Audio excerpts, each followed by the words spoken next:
Então, boa noite, bom dia, boa noite, boa tarde, pessoal. Vamos começar mais um tópico que eu considero imprescindível para a nossa prova, para o nosso concurso, tudo bem? Mas, lógico, é um conteúdo que cai em diversos vestibulares, diversos concursos. Vai cair aonde tem química geral, tem química do segundo ano, vai cair, ok? Então, lembrando que já viu muita coisa aqui e hoje a gente vai ver estequiometria. Bom, pessoal, o que é estequiometria, tudo bem?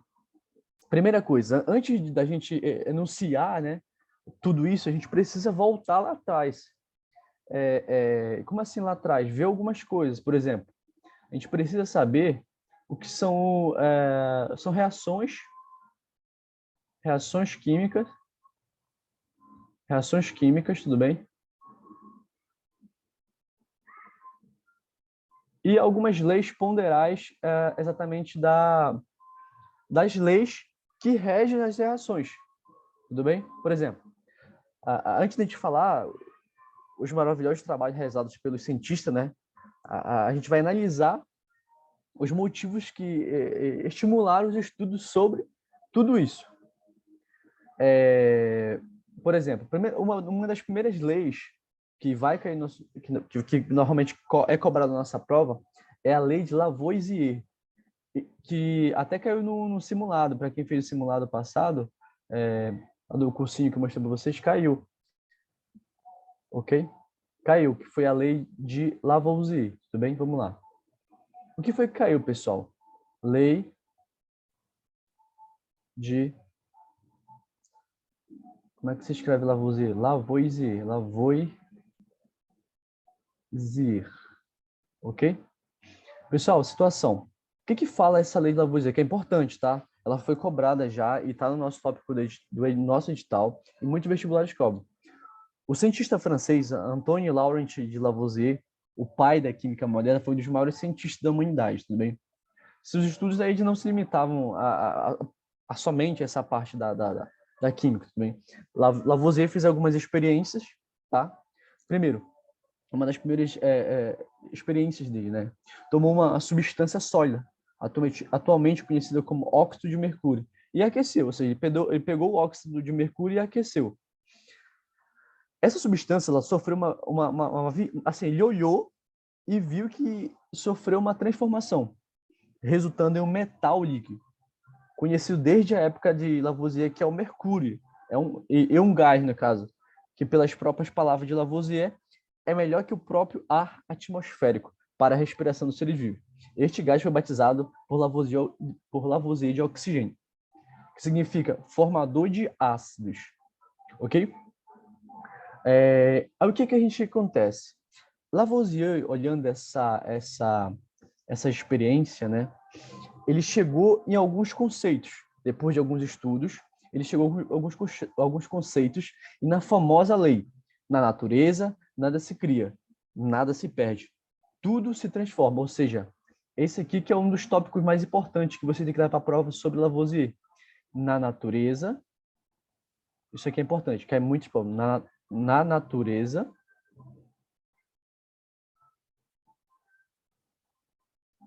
nada se cria.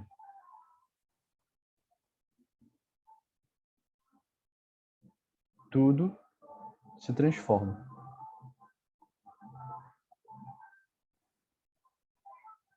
Ok? Ou seja, pessoal, em uma reação química, aí já vamos começar a ideia de reação química. Ou seja, na reação química, pessoal, a gente não tem... na química, a gente não tem uma perca. A gente tem que sempre considerar que o que entrou vai sair. Por exemplo, se entrou 13 átomos, tem que sair 13 átomos. Ou seja, a estequiometria, ela começa... A gente começa entendendo o que é uma reação química, beleza? E a lei de Lavoisier é exatamente isso. Na natureza, nada se cria, tudo se transforma. E a gente vai levar isso para toda a ciência, tudo bem? A ciência, ela se pauta nessas leis de Lavoisier, ok? Ou seja, esquematicamente, a gente tem o seguinte, que, por exemplo, se a gente tiver uma reação aqui, A mais um B, por exemplo, gerando um C mais o D, de praxe, tem que saber o seguinte, que esses caras aqui, na reação química, são chamados de reagentes. E esses caras aqui são chamados de produtos.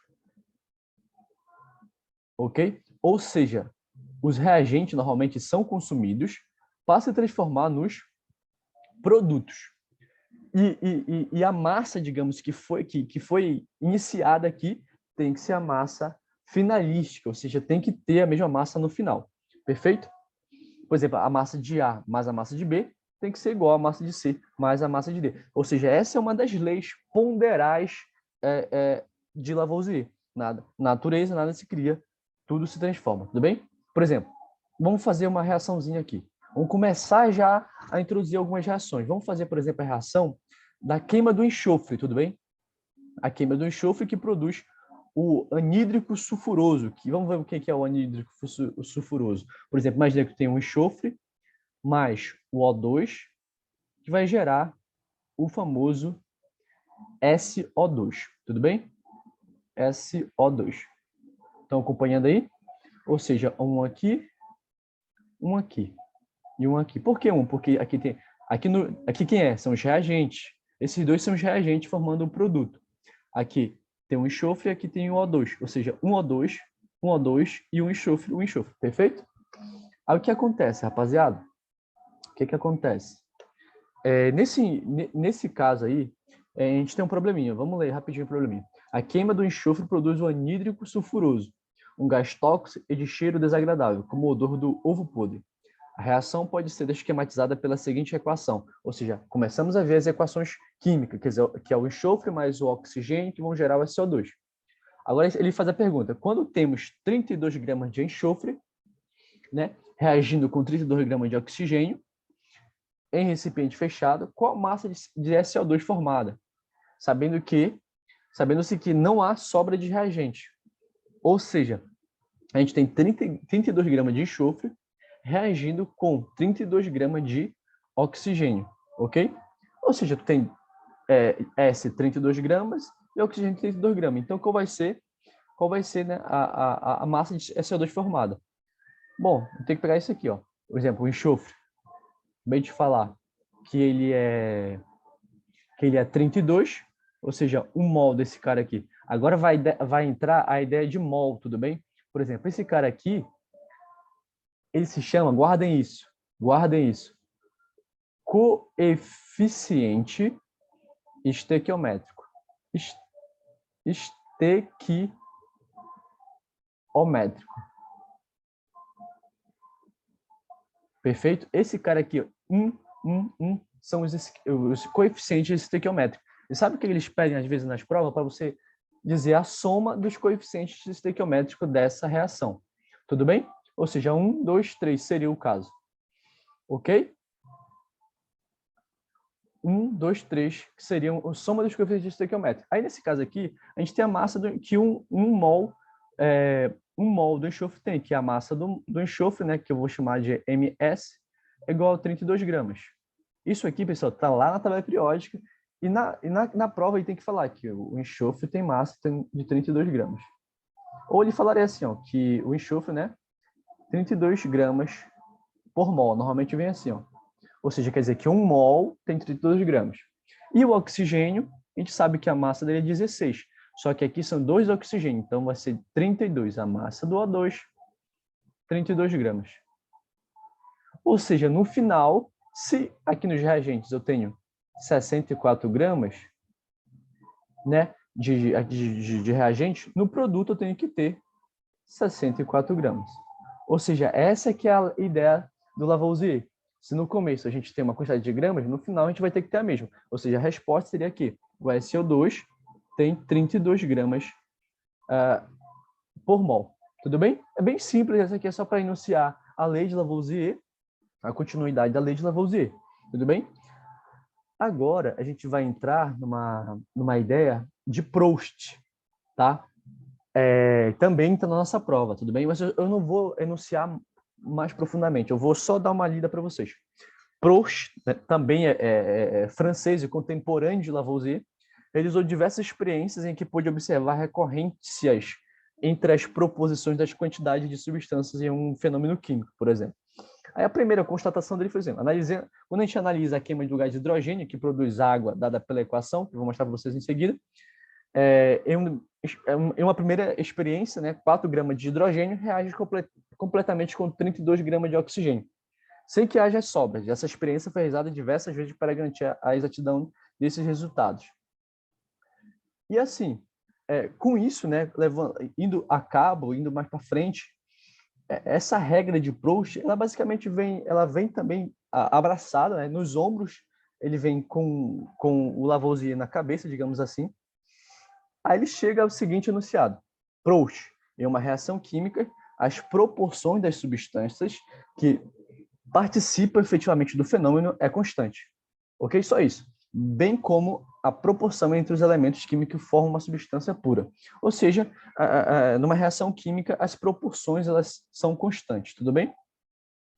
No caso, as proporções das substâncias que participam efetivamente do fenômeno é constante, ou seja, não varia. Ou seja, o que está lá na reação é o que tu vai considerar, ok?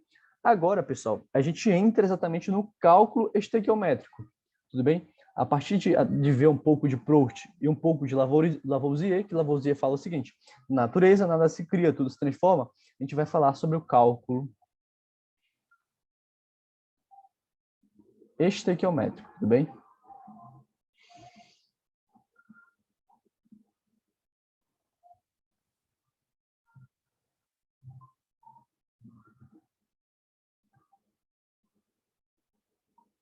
Bom, agora que a gente já sabe, né, que os requisitos para o entendimento do cálculo estequiométrico, podemos definir como. O que é o cálculo estequiométrico? É um método matemático pelo qual calculam-se as quantidades de substâncias envolvidas em uma reação química, baseando nas leis ponderais e volumétricas, as ponderais de Lavoisier e as volumétricas de Gay-Lussac, ok? Por exemplo, o que é que a gente consegue calcular aqui? Essas quantidades podem ser calculadas por exemplo, a gente pode calcular aqui no cálculo estequiométrico a massa, por exemplo, tem como calcular. A gente consegue calcular aqui o número de mols. O que a gente consegue calcular mais? A gente consegue calcular, por exemplo, o volume,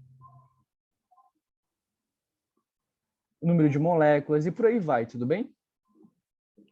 Aí, a gente já sabe que pela lei de Proust, que as quantidades de substâncias envolvidas em um fenômeno são proporcionais, mas ainda não sabemos como estipular essa proporção. Aí agora a gente vai começar a estipular essas reações. Outra coisa, eu vou trabalhar esse conteúdo com assuntos, tudo bem? Com realmente exemplos.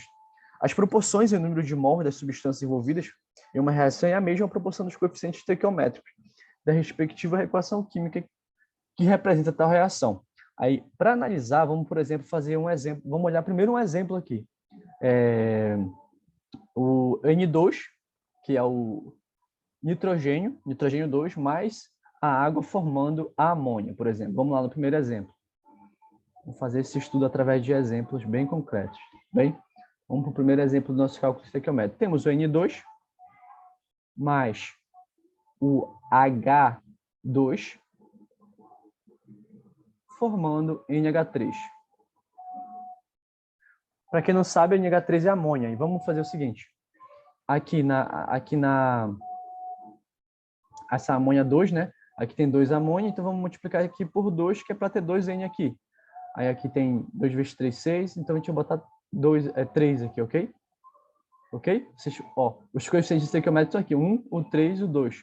Ou seja, 1 mol. O que a gente vai saber aqui? Que 1 mol desse cara, ou seja, do N2, mais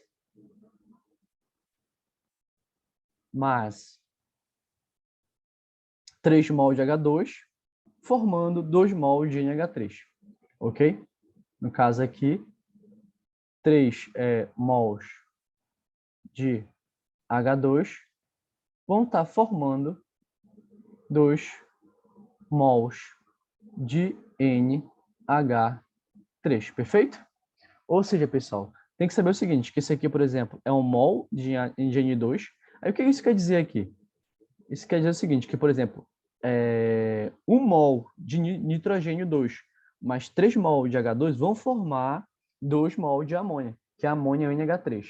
Ok? Ou seja, aqui, por exemplo, seriam aqui, seria o N2. Quanto é que é o 1N, né? A grama de 1N, se fosse só 1, seria 14. Mas tu pega esse 2 aqui, ó, que é um índice, tá? Esse aqui é o coeficiente estequiométrico e esse aqui é o índice. Índice. Uma coisa não tem nada a ver com a outra, tá? São diferentes. Aí, no caso, seria um mol de nitrogênio simples tem 14 gramas, só que aqui o índice é 2, então tu multiplica por 2. Aí fica 28 gramas. Ou seja, um mol de N2 tem 28 gramas. Ou seja, 28 gramas desse cara vai gerar 2NH3. Lógico, com o hidrogênio, ok? Ou seja, é basicamente isso aqui. Tu precisa saber os coeficientes estequiométricos, precisa saber o índice, ok? Só mostrando para vocês como é que tira esses dados aí, tudo bem? Esses dados aqui, por exemplo, eu vou dar alguns conhecidos, por exemplo, o oxigênio é 16. Isso quer dizer o seguinte, que um mol de oxigênio simples gera 16 gramas, tá? E o mol de hidrogênio tem 1 grama, por exemplo. Nitrogênio é 14. Assim, tu não precisa decorar. Algumas questões, elas falam isso, tá? Elas falam isso de cara. Elas, na verdade, no enunciado eles dão, por exemplo, nitrogênio tem 14 gramas. Normalmente eles dão isso, tá? Estou te mostrando aqui caso eles peçam, tá? Tudo bem?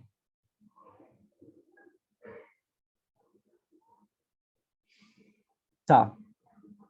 Agora eu vou mostrar para vocês uma questão aqui, tudo bem? Eu vou trazer para vocês algumas questões para a gente fazer uma parada mais assim, como eu posso dizer, mais palpável, tudo bem? Eu vou ler para vocês e a gente vai resolvendo as questões agora. A combustão completa do metanol, rapidinho, pessoal. Por exemplo, quando ele fala, pode ser que venha alguma questão de química orgânica, tá? Metanol. O que é isso aqui, pessoal? O que significa esse metanol? Primeiro, tem que olhar para o prefixo aqui, ó. Esse prefixo aqui é o met. O que isso quer dizer? Quer dizer que nesse composto aqui, tu tem um carbono. Quando eu tenho 2 carbono, eu vou dar uma aula de química orgânica, só adiantando. Quando eu tenho 2 carbono, é et. Quando eu tenho 3 carbono, é prop. Quando eu tenho 4 carbono, é but. Alguma pergunta até aqui? Ou seja, 1 carbono et, 2 carbono, 3 carbono prop e 4 carbono but. Ou seja, o met, que é um carbono, só olha aqui, ó, só ligações simples, tá? Ou seja, nesse carbono só tem ligações simples, só tem um carbono, ou seja, tem um ol. Esse ol quer dizer de álcool, tá? Tem OH. Tudo bem? Ou seja, tem esse cara aqui, que seria o nosso CH3OH, que seria o metanol. Faltou falar para vocês que esse cara aqui tem um hidrogênio, um hidrogênio. Aí como é que fica esse composto aqui? Fica CH4 ou CH3, tudo bem? CH3OH, que é o metanol. Alguma dúvida até aqui? Ou seja, vou botar o composto de novo. CH3OH, ok? Esse é o metanol.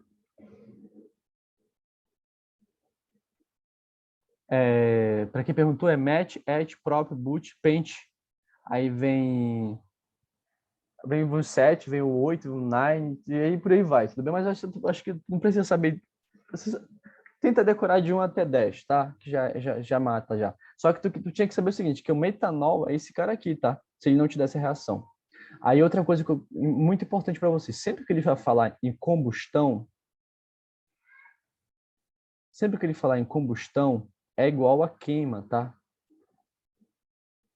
Combustão é queima. E a queima de um hidrocarboneto, hidrocarboneto, o que é um hidrocarboneto? É um composto que tem carbono e hidrogênio, tá? E oxigênio, tá? São hidrocarbonetos. O que são hidrocarbonetos? São compostos formados por carbono, hidrogênio e oxigênio.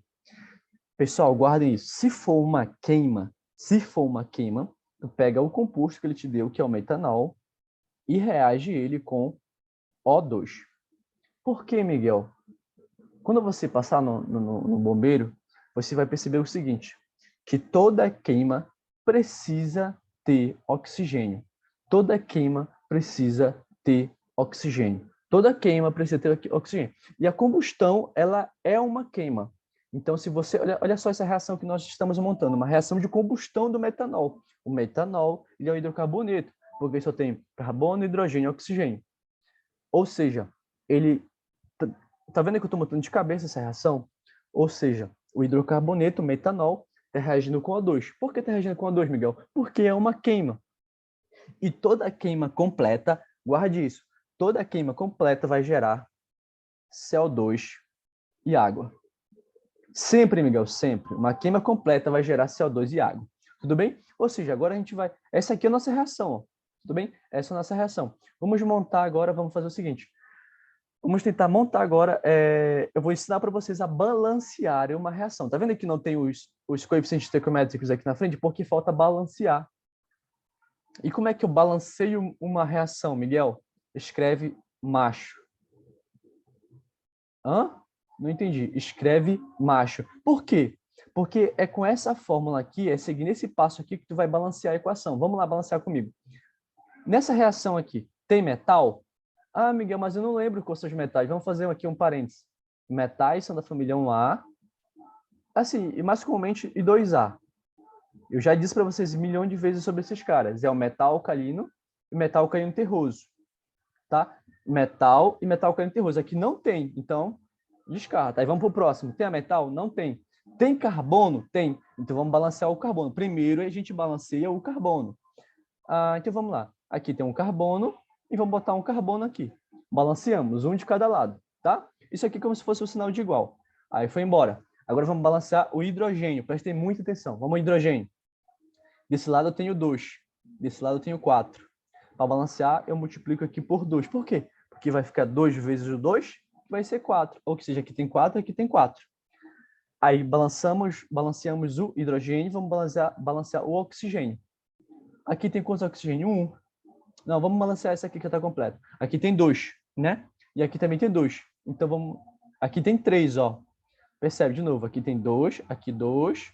Aí 2 vezes o 1 aqui tem 2. Então aqui desse lado tem 4 oxigênio. E aqui já tem 1. No caso, a gente precisa de 3, né? É o que eu vou fazer. Vou multiplicar isso aqui por 3 sobre 2. Caraca, Miguel, não entendi. Por que tu multiplicou por 3 sobre 2? Por quê? Quando eu multiplicar esse cara vezes esse 2 aqui vai cortar com esse 2. Aí vai sobrar só 3. 3 mais 1, 4. Ou seja, aqui tem 4 e aqui tem 4. Perguntar para vocês entenderam? Ou seja, a gente montou a equação de combustão e balanceou. Tudo bem? Mas uma coisa bem importante. As provas, elas cobram, senhores, que vocês dêem a soma desses caras aqui, ó. Mas inteiros. Aqui está quebrado. Ou seja, para te assumir que esse cara aqui, tu multiplica todo mundo por 2. Aí ficaria 2, 3, 2 e 4. Vocês entenderam? Os índices inteiros. Alguma dúvida até aqui? Montamos a reação de combustão do etanol, balanceamos pela regra do macho. Não se esqueça da regra do macho, mas para saber a regra do macho, tu precisa saber o que é um metal, o que é uma metal, ou seja, tu tem que voltar para a tabela periódica. Aí o carbono é carbono, hidrogênio é hidrogênio, oxigênio é oxigênio. Perfeito? Alguma dúvida até aqui? Se não tiver dúvida, a gente vai continuar. Tudo bem? Ou seja, montamos a reação de combustão. Para montar uma reação de combustão, precisa ter oxigênio. É imprescindível que tenha oxigênio. Se for uma queima completa, vai gerar CO2 mais água, como eu botei aí. Tudo bem? Aí o que ele vai pedir para vocês, por exemplo, nas questões? Vamos lá ver o que ele está pedindo aqui. Olha só a leitura. A combustão completa do metanol pode ser representada pela equação balanceada. Essa é a equação que eu balanceei aí. Quando se utilizam 5 mols de metanol, quando se utilizam 5 mols de metanol nesta reação, quantos mols de CO2 serão produzidos ou são produzidos? Ou seja, pessoal, ele perguntou para mim, quando eu utilizo 5 mols desse cara aqui, ó, quando eu utilizo 5 mols do metanol, quantos mols de CO2 serão produzidos? Aí tu vem, já está nas proporções aqui, ó, já está nas proporções aqui, aí o que tu vai fazer? Tu vai botar aqui, ó, 1 mol desse cara, que é o metanol, né, que é você H3OH, vai gerar quantos mols de CO2? 1 mol. 1 mol de CO2. Tudo bem? Ou seja, faz a regra de 3. 5 mol desse cara aqui, né? Vão gerar X desse cara. Aí tu multiplica aqui, aumentou de... Daqui para cá aumentou... Como é uma regra de 3 simples, né? Daqui para cá aumentou de 5, daqui para cá vai aumentar de 5. Ou seja, 5 mols de 5 mols de metanol vão gerar 5 mols de CO2. 5 mols de CO2. Resposta: 5 mols de CO2. Aí ele poderia perguntar para ti também, olha só, vamos fazer com que ela fique mais bonitinha. Se ele te perguntasse assim, candidato, quantos mols de água, quanto mol de água vai gerar 10 mol de, CO, de metanol? Ou seja, aqui ele está pedindo quantos mols de água vão gerar 10 mols de metanol, CH3OH. Quantos mols de água vão ser gerados? Aí se tu faz, né? A proporção, 1 mol desse cara, que é esse cara aqui, vai gerar, ó, olha para cá para a proporção, 2 mols de água, de H2O. Ou seja, 10 mols desse cara aqui, vão gerar quantos aqui? Ó? X. Aí tu multiplica, tu vai encontrar aqui 20 mols ou moles de água, H2O. Tudo bem? Isso é estequiometria, esses são os coeficientes estequiométricos, esses são os índices, e essa aqui foi a regra das tentativas, pela regra do macho, tudo bem? Ou seja, eu te ensinei a montar uma reação de combustão que precisa ter de oxigênio, eu te ensinei a balancear a reação, eu te ensinei a calcular, fazer o cálculo estequiométrico. Perfeito? Vamos procurar mais um exemplo para a gente fazer aqui. Fazer mais uma questão aqui, vamos para baixo. Mais um exemplo aqui, vou ler para vocês mais um exemplo, para vocês não terem dúvida. Forma-se o solvente tetracloreto de carbono pela reação. Vou mostrar a reação para vocês. CH4, rapidão, CH4, para não ficar muito grande a aula. CH4, que é o tetracloreto de carbono, CH4, mais 4Cl2, ele já deu tem questões que já dá balanceado, tá? CCl4 vai formar o CCl4 mais o 4HCl, que é o ácido clorídrico, tá? Aí o que ele pede? Aqui é 1, né? Ele não mostrou, mas aqui é 1, tá? Aqui é 1 também, tá? Perfeito. O que ele pede? Forma-se o solvente tetracloreto de carbono pela reação. Essa reação que vocês estão vendo. Tetracloreto de carbono, ou seja, é o cara que tem tetra na sua. De novo, forma-se o solvente tetracloreto de carbono, ou seja, o CCl4. Sempre que ele falar para você que forma, lembre-se, sempre que ele falar que forma alguma coisa, tem uma reação, e ele disse que formou, é porque o cara que formou está aqui nos produtos. Porque, de novo, os reagentes eles serão consumidos e os produtos serão formados. Tudo bem? Ele disse que formou o CCl4. De novo, vamos lá. Nessa reação, forma-se o solvente tetracloreto de carbono pela reação. Aí deu reação, beleza. A gente já sabe que o tetracloreto de carbono é o CCl4. Nessa reação, quantos gramas de cloro são necessários para reagir com 1 mol de metano?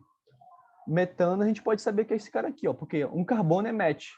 Ou seja, quantos gramas de cloro, que está aqui o cloro, eu preciso, aqui, ó, nessa reação, quantos gramas de cloro são necessários para reagir com 1 mol de metano? Ou seja, 1 mol de metano vai estar para 4 mol de cloro.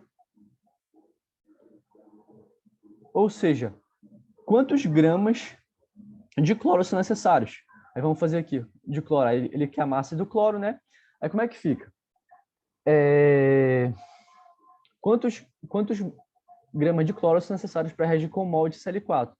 Aí tu faz o seguinte, aqui não está multiplicando 4 vezes o cloro? E quanto que ele tem que te dar a massa do cloro, tá? Ele deu a massa do cloro, que a massa do cloro é 35,5 unidade molar, tudo bem? Ou seja, um mol de metano precisa de 4 mol de cloro. Mas cada mol de cloro é Cl2, ou seja, 2 vezes essa massa aqui. Ou seja, 2 vezes 5, 10, vai 1. 2 vezes 1, 2. 2 vezes 5, 10, 0 vai 1. 2 vezes 5, 1. 2 vezes 5, 10, com 1, 11. Deixo 1 e levo 1. 2 vezes 3, 6, com 1, 7, ou seja, 71. Ou seja, um mol desse cara, que é o metano, vai reagir com 4 mol de Cl2, que é o cloro. Só que um Cl2 tem 71 gramas. Ou seja, esse 1 mol de metano vai precisar de 4 vezes 71. Quanto é que vai dar? 1 mol de CH4 vai precisar de 4 vezes 1, 4, 4 vezes 7, 28. 284 gramas de cloro, tudo bem? Ou seja, 1 mol desse cara vai precisar de 284 gramas para reagir. Ou seja, essas proporções, né, são fixas, tudo bem? Elas não variam, ok? Outra coisa importante para que eu vou falar para vocês. Quando ele falar em volume,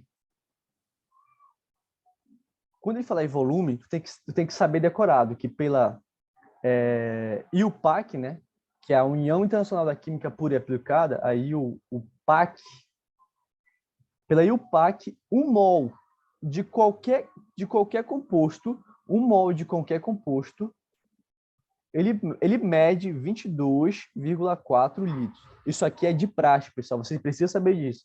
Que, por exemplo, 1 mol de metano vai produzir quanto de volume? 22,4. Aí, de novo aqui, 4 mol de Cl2 vai produzir 22,4. 1 mol de CCl4 vai produzir quanto de volume? 22,4. Tu precisa saber disso aqui, ó. Qualquer um desses caras aqui vai produzir 22,4 litros. Tudo bem? Então, pessoal, para a gente não se estender, a gente vai ficar nesses exemplos, tudo bem? Alguém tem alguma dúvida até aqui? Para a gente encerrar a aula e ir para questões, e ir para atividades, e para dar procedimento à nossa aula. Alguém tem alguma dúvida?